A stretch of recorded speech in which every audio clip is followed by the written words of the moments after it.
Boys का finale आने वाला है और तुम्हें नहीं पता है कि इसकी रिवीजन कैसे करनी है, तो मैं तुम्हें हर सीजन की मेन हाईलाइट बताऊंगा ताकि तुम अच्छे से समझ सको कि तुम्हें सीजन 5 में किस तरह तैयार होकर बैठना है। सीजन 1 स्टार्ट होता है युगी के कैरेक्टर से जो अपनी गर्लफ्रेंड को ए ट्रेन की वजह से खो देता है। और अब ये ए ट्रेन कौन है? ए ट्रेन यहाँ का फास्टेस्ट मैन है इस यूनिवर्स का और सुपर 7 का मेंबर भी है। और ये सुपर 7 को चला रहा है वॉट, और वॉट यहाँ पे कूदता है और युगी को इसकी वजह से कंपनसेट करने की कोशिश करता है। वो इस सारी चीज को एक हादसे की शक्ल देने की कोशिश करते हैं और आगे बढ़ने की नसीहत करते हैं युगी को। लेकिन युगी यहाँ पे काफी समझदार होता है और वो इन पैसों को लेने से इनकार कर देता है, जिसकी वजह से ये एक बंदे की नजर में आ जाता है जिसका नाम है बुचर। बुचर इसे रिक्वेस्ट करता है कि तुम अगर बदला लेना चाहते हो तो तुम्हें मेरे साथ काम करना होगा, जिसकी वजह से ये दोनों आपस में मिलकर काम करना शुरू करते हैं। लेकिन बुचर यहाँ पे ये बात अच्छे से जानता होता है कि युगी एक सिविलियन है और वो सिविलियन की तरह ही सोचेगा, जिसके लिए उसे बड़े दिमाग चाहिए थे। और वो भी एक इंसिडेंट के थ्रू उसे मिल जाते हैं। जब युगी कंपनसेशन वाले पैसे लेने जाता है, होता ये है कि जब युगी कंपनसेशन के पैसे लेने वॉट के दफ्तर जाता है तो वहाँ पर वो एक डिवाइस लगाता है ताकि वॉट पर नजर रखी जा सके।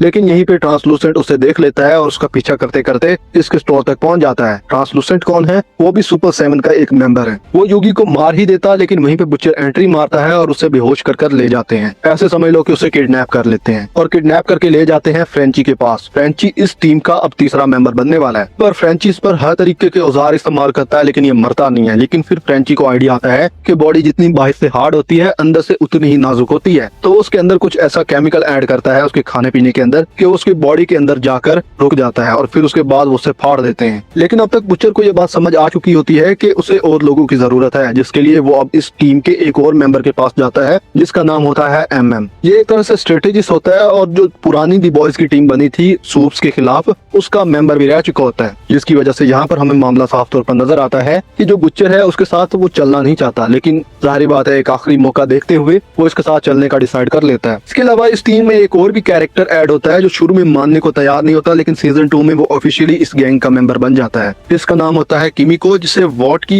इंटरनेशनल लैब के अंदर टेररिस्ट बनने की ट्रेनिंग दी जा रही होती है, लेकिन ये वहाँ से भाग निकलती है और उसके बाद से अब तक वॉट इसके पीछे हाथ धो के पड़ा होता है और वॉट इसकी हिफाजत भी कर रहा होता है, लेकिन इतने बुरे तरीके से कि तुम देखोगे ना तुम्हारा भी खून खोलेगा। हम दूसरी तरफ चल लेते हैं जहाँ पे हमें सुपर 7 दिखाए जाते हैं। ये सुपर 7 एक तरह से समझ लो इस यूनिवर्स के अंदर टॉप के सुपर हीरो समझे जाते हैं। जस्ट लाइक इसमें सबसे पहले होमलैंडर आता है, फिर मीव आती है, फिर नुआर आता है, फिर उसके बाद ए ट्रेन आते हैं और उसके बाद डीप आता है और उसके बाद आता है ट्रांसलूसेंट। लेकिन ट्रांसलूसेंट की तो मौत हो जाती है और उसके बाद यहाँ पे एक और कैरेक्टर उसकी जगह लेता है और उसका नाम होता है स्टारलाइट। ये स्टारलाइट इन सब की तरह पैसों की भूखी नहीं होती, वो बल्कि लोगों की मदद करना चाहती है और काफी अच्छे दिल की मालिक भी होती है। तो यही लगता होता है कि ये जो सुपर 7 है ये लोगों की मदद करते हैं और ये यहाँ आकर बेहतर तौर पर लोगों की मदद कर पाएगी। लेकिन जैसे ही वो इस टीम के अंदर एंटर होती है उसके बाद इसको यहाँ के घिनौने राज समझ में आते हैं और उसके बाद इसको इस टीम से नफरत भी हो जाती है।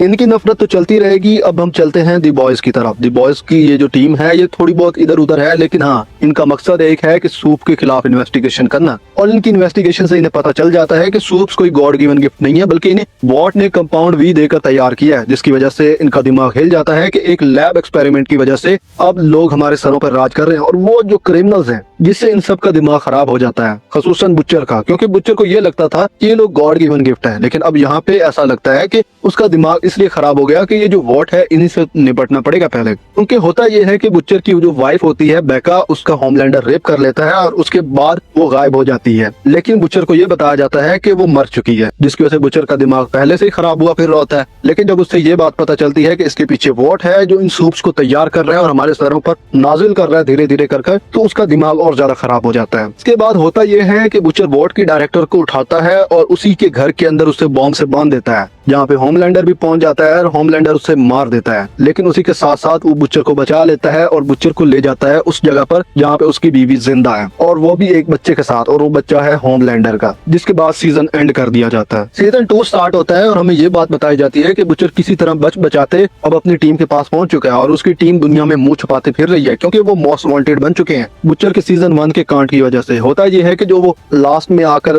डायरेक्टर को उठा लेता है और उससे बॉम्ब से उड़ाने की कोशिश करता है और होमलैंडर होमलैंडर उसे उड़ा देता है। तो उसकी वजह से सारा इल्जाम सिर्फ बुचर पर आ जाता है, जिसकी वजह से बुचर की टीम का डी एंड कर दिया जाता है और बुचर की टीम दुनिया में मुंह छुपाती फिर रही होती है। दूसरी तरफ एक नए कैरेक्टर की एंट्री होती है जिसका नाम होता है स्टॉर्म फ्रंट, और ये काफी इंपॉर्टेंट कैरेक्टर भी रहती है इस सीजन के अंदर, क्योंकि इतनी ज्यादा पावरफुल होती है कि ये होमलैंडर के अटैक्स को झेल सकती है और उसे इस बात का यकीन दिलाने में कामयाब हो जाती है कि तुम्हें इंसानों के कानून की जरूरत नहीं है, तुम एक गॉड हो और तुम्हें गॉड की तरह ही रहना चाहिए, जिसकी वजह से यहाँ पर मामला और ज्यादा बिगड़ जाता है और इसकी वजह से होमलैंडर खुद को वही समझना शुरू कर देता है और होमलैंडर का दिमाग इसी वजह से और ज्यादा खराब हो जाता है। पहले वो साइकोपैथ था, अब और ज्यादा हो जाता है। दूसरी तरफ हमें दिखाया जाता है कि युगी और स्टारलाइट जो एक दूसरे के बहुत ज्यादा करीब आ चुके हैं, उनके हाथ में कंपाउंड वी की सीक्रेट फाइल लग जाती है और वो उसे पब्लिक कर देते हैं, जिसके बाद वो वाला नैरेटिव जो वॉट ने दुनिया के सामने रखा हुआ था कि ये जो सुपर हीरोज हैं वो एक गॉड गिवन गिफ्ट है, वो गलत साबित हो जाता है। बताया ये जाता है कि ये कंपाउंड वी से तैयार किए गए सूप्स हैं जिनकी यहाँ पर कोई खास जरूरत नहीं है, बल्कि इनको खत्म कर देना चाहिए। तो तीसरा इंपॉर्टेंट इवेंट यहाँ पे ये होता है कि जैसे ही डॉक्यूमेंट पब्लिक होते हैं, इसी के साथ साथ स्टॉर्म फ्रंट का भी राज खुल जाता है, जिसकी वजह से जाहिर बात है कि उसकी वो पब्लिक इमेज डिस्ट्रॉय हो जाती है और इसी के लिए वो बेका के पास पहुंचती है और रायन को किसी तरीके से खत्म करना चाहती है। लेकिन मामला ये होता है कि रायन उसी को टपका देता है, लेकिन उसको टपकाने के चक्कर में वो अपनी माँ को भी मार देता है, जिससे बुच्चर काफी ज्यादा टूट जाता है और रायन को वहाँ से ले जाता है और होमलैंडर के आने से पहले पहले वो वहाँ से निकल चुके होते हैं। के बाद कहानी स्टार्ट होती है सीजन 3 में, जहाँ पर हमें ये बात पता चलती है कि बुच्चर को ये बात समझ में आ चुकी है कि अब होमलैंडर को हटाना होगा, जिसके लिए वो थोड़ा बहुत इन्वेस्टिगेट करके पता करता है कि हाँ एक वेपन है जिससे होमलैंडर को मारा जा सकता है, लेकिन वो वेपन रशिया के पास है। लेकिन इससे नहीं पता होता कि वो वेपन नहीं बल्कि एक जीता जागता सूप है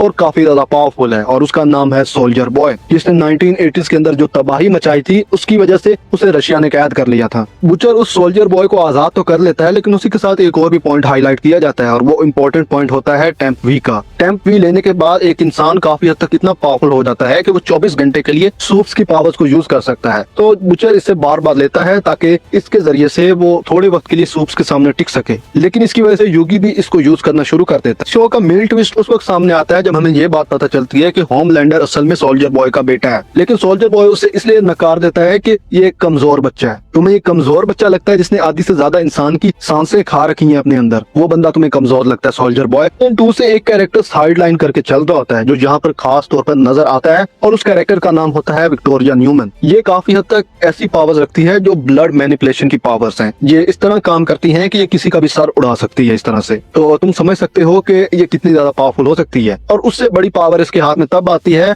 जब इससे वॉट का मुखिया स्टैन एडगर अपने साथ मिला लेता है, लेकिन ये स्टैन एडगर को धोखा देकर होमलैंडर के साथ मिल जाती है और स्टैन एडगर को जेल पहुंचा देती है और खुद वॉइस प्रेसिडेंट बन जाती है। अगर तुम पूछोगे ना कि इस पूरे 4 सीजन के अंदर तुम्हें किसकी पावर से सबसे ज्यादा डर लगा, इस बंदी की पावर से। दूर से भी खड़े होकर ना ये औरत तुम्हारा भेजा उड़ा सकती थी। शुक्र करो मैं इस यूनिवर्स में नहीं हूँ। तब सीजन 3 का एंड इस तरह होता है कि जो सोल्जर बॉय है वो किसी तरीके से रायन को तकलीफ पहुंचाने की कोशिश करता है, जिसकी वजह से होमलैंडर, बुच्चर, मीव सब मिलकर इसको नीचे गिरा देते हैं और इस तरह नीचे गिराते हैं कि जो मीव होती है वो यहाँ पर मर जाती है, जो दुनिया की नजर में मरती है लेकिन रियलिटी में नहीं मरती है। उसकी इस मौत को काफी ज्यादा खुफिया रखा जाता है क्योंकि असल में वो जिंदा होती है और कहीं और जाकर जिंदगी गुजारती है। फिर जो मे बी के फिनाले के अंदर नजर भी आए, मैं चाहता हूँ कि ये औरत आए यार, ये यहाँ की वंडर वुमेन है। मजीद ये कि स्टारलाइट भी दी 7 से रिजाइन कर देती है और अपना खुद का एक ब्रांड बनाती है, जिसकी वजह से लोग उसे पसंद करने लगते हैं। पहली बार ऐसा होता है कि सुपर 7 के अंदर स्टारलाइटर्स के फैन जो होते हैं वो होमलैंडर के फैंस के मुकाबले में आ जाते हैं। ऐसे समझ लो कि ये पॉलिटिकल वॉर छिड़ जाती है जहाँ स्टारलाइटर के नजरियात अलग हैं और होमलैंडर के नजरियात अलग हैं और इसी के साथ शो खत्म हो जाता है। और इसके बाद स्टार्ट होता है सीजन 4। सीजन 4 अब पूरे तरीके से इस तरह स्टार्ट होता है कि यहाँ मार्शल लॉ नाफिज किया जा चुका है और अब जो होमलैंडर है वो एक पावरफुल माइंड को अपने पास बुलाता है जिसका नाम होता है सिस्टर सेज। ये इसको रेकमेंड करती है कि तुम केओस फैलाओ ताकि लोग स्टारलाइट से नफरत करें और उसकी वजह से तुम्हारी पॉपुलैरिटी काफी ज्यादा बढ़ जाए। और ऐसा होता भी है, होमलैंडर की पॉपुलैरिटी को पहले से 10 गुना ज्यादा बढ़ा देती है। इसी तरफ होमलैंडर सिर्फ यहीं पे नहीं रुकता, वो स्टारलाइट के पुराने दुश्मनों को उठाता है और उन्हें सुपर 7 में भर्ती करना शुरू कर देता है। जस्ट लाइक वो फायर क्रैकर को उठाता है क्योंकि वो स्टारलाइट की सबसे बड़ी दुश्मन थी। फायर क्रैकर आती है और इसका जो बुरा हाल करती है सोशल मीडिया पर वो देखने के काबिल होता है। वो अंदर तक स्टारलाइट को तोड़ देती है और स्टारलाइट लिटरली डिप्रेशन में चली जाती है। लेकिन यहाँ पर मामला ये होता है कि स्टारलाइट को फिर अगवा कर लिया जाता है और उसी के हमशक्ल के हाथों अगवा होती है। उसके बाद उसकी हमशक्ल को रोकने के लिए भी स्टारलाइट की जरूरत पड़ती है और स्टारलाइट वहाँ पहुंचकर उसको रोकती भी है। वीडियो में पहले मैंने एक कैरेक्टर की बात की थी जिसका नाम है विक्टोरिया न्यूमैन। ये किस तरह तलवे चाट कर आगे बढ़ी है इसके बारे में मैं पहले बता चुका हूँ, लेकिन यहाँ पर होता यह है कि जैसे जैसे वो होमलैंडर के करीब जाने लगती है उसे होमलैंडर से डर लगने लगता है, जिसकी वजह से जब उससे अपना फ्यूचर खतरे में नजर आता है तो वो दी बॉयज के पास चली जाती है। दी बॉयज को सारे राज दे देती है,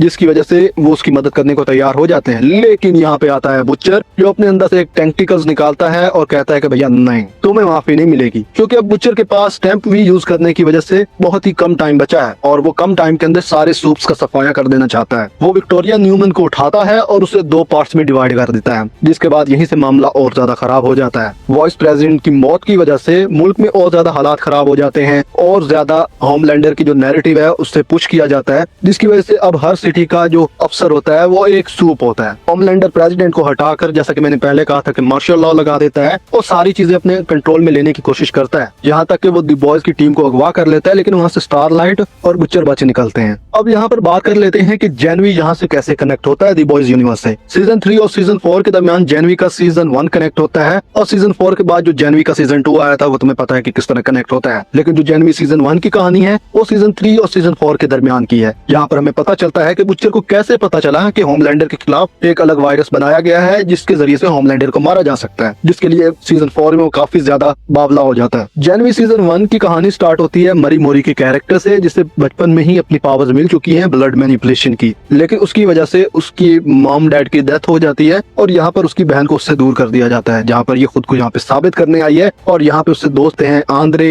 एमा, जॉर्डन और इसके अलावा केट। और यहाँ पर आगे चलकर एक और भी दोस्त उससे मिलता है जिसका नाम होता है सैम। लेकिन ये बाकी जो केट और सैम है ये काफी बार मिसगाइडेड हो जाते हैं सीजन के अंदर। वॉट ने यहाँ के जो कॉलेज का निजाम दिया हुआ है वो एक डीन के हाथ में दिया हुआ है और ये डीन काफी ज्यादा पावरफुल होते हैं और किसी भी तरीके से सूप्स का करियर खा सकते हैं। यहाँ पर डीन के सामने बोलना मौत को दावत देने के बराबर है। सीजन 1 की जो मेन हाईलाइट होती है ना वो ये होती है कि एक ऐसा वायरस बनाया जा रहा होता है जिससे सारे सूप्स का खात्मा किया जा सके। लेकिन यहाँ पर मरी मोरी एंट्री लेती है और कहती है कि नहीं, इनमें से सिर्फ कुछ सूप्स को मारना जरूरी है, बाकी सब की जरूरत नहीं है। लेकिन यहीं पे मामला थोड़ा बहुत खराब हो जाता है, जिसकी वजह से केट और जो सैम है वो यहाँ के डीन की मदद करने लग जाते हैं और केट जो होती है वो अपने दोस्तों के खिलाफ चली जाती है और एट दी एंड ये होता है कि वो कैंपस के अंदर ही एक वॉर छिड़वा देती है। वो होता है कि जिस लैब के अंदर ये वायरस बनाया जा रहा होता है वहीं से वो कुछ पागल सूप्स को निकाल देती है जो यहाँ पर पूरे तरीके से वॉर शुरू कर देते हैं, जहाँ पर मरी मोरी उसे रोकने जाती है और इसी रोकने के चक्कर में उसका हाथ उड़ा देती है। लेकिन यहीं पे होमलैंडर पहुंच जाता है और होमलैंडर जैसे ही वहाँ पे पहुंचता है वो बजाय मरी मोरी को समझने के उल्टा मरी मोरी को ही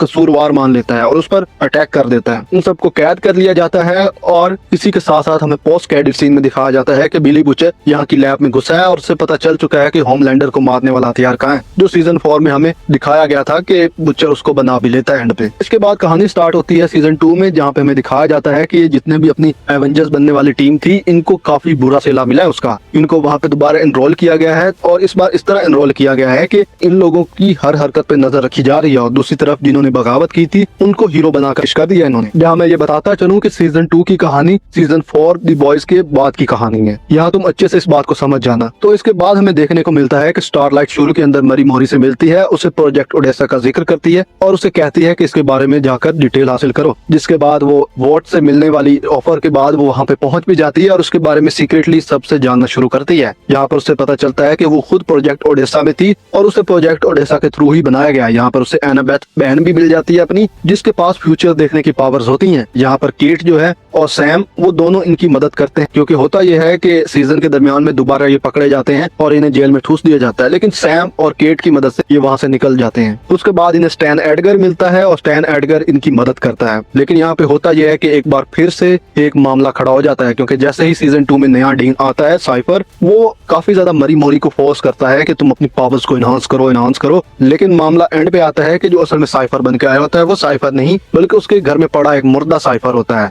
और वो जब ठीक होता है तो वो उसको आजाद कर देता है। यहाँ जेनवी सीजन 2 के बारे में डिटेल में मैं पहले ही एक प्लेलिस्ट बना चुका हूँ जिसमें आप दी बॉयज यूनिवर्स से रिलेटेड तमाम वीडियोस देख सकते हैं। तो यहाँ से आगे बढ़ते हैं। एट द एंड होता यह है एक बार फिर से कैंपस में वॉर छिड़ जाती है और इस बार जो बंदा आता है उसका एक ही मकसद होता है कि वो कमजोर सूप का सफाया कर दे और जो पावरफुल सूप्स है उसकी मुट्ठी में आ जाए। लेकिन यहाँ पे मरी मोरी और उसकी बहन मिलकर इसको हरा देते हैं और शो के एंड पे एक क्रेडिट सीन आता है जहाँ पे हमें दिखता है कि ए ट्रेन और जो हमारी स्टारलाइट है वो इनको रिक्रूट करते हैं और कहते हैं कि आ जाओ बगावत का हिस्सा बन जाओ। अब सीजन 5 में ये देखने को मिलेगा कि ए ट्रेन और ये सब कैसे साथ मिलकर आगे बगावत को कंटिन्यू करते हैं। यहाँ पर तुम सोच रहे होगे कि ए ट्रेन कैसे स्टारलाइट के साथ मिल गया, तो मैं तुम्हें बताता चलूं कि ए ट्रेन जो है वो सीजन 2 तक काफी ज्यादा बुरी हालत को पहुंच चुका था। उसका हार्ट फेल होने वाला था और उसे तमाम तरह कामों से रोक दिया गया था, जहाँ उसका भाई उसे हर वक्त बेइज्जत करता था कि तुम कोई सूप नहीं हो, तुम उल्टा लोगों को लूटते हो, जिसकी वजह से उसका थोड़ा बहुत दिल बदलने लगा था। लेकिन होता यह है कि उसी के साथ साथ उसका हार्ट पूरे तरीके से फेल हो जाता है और सीजन 3 के लास्ट तक आते आते उसका हार्ट इस तरह फेल होता है कि उसे नए हार्ट की जरूरत पड़ जाती है। जब वो नया हार्ट लेता है तो उसके बाद वो चेंज होता है और मौत को इतनी करीब से जानने के बाद वो काफी हद तक स्टारलाइट की आइडियोलॉजी को पसंद करने लगता है। वो धीरे धीरे कर स्टारलाइट की मदद करना शुरू करता है और एट दी एंड स्टारलाइट के साथ मिल जाता है और इस तरह मिलता है कि अब सीजन 5 में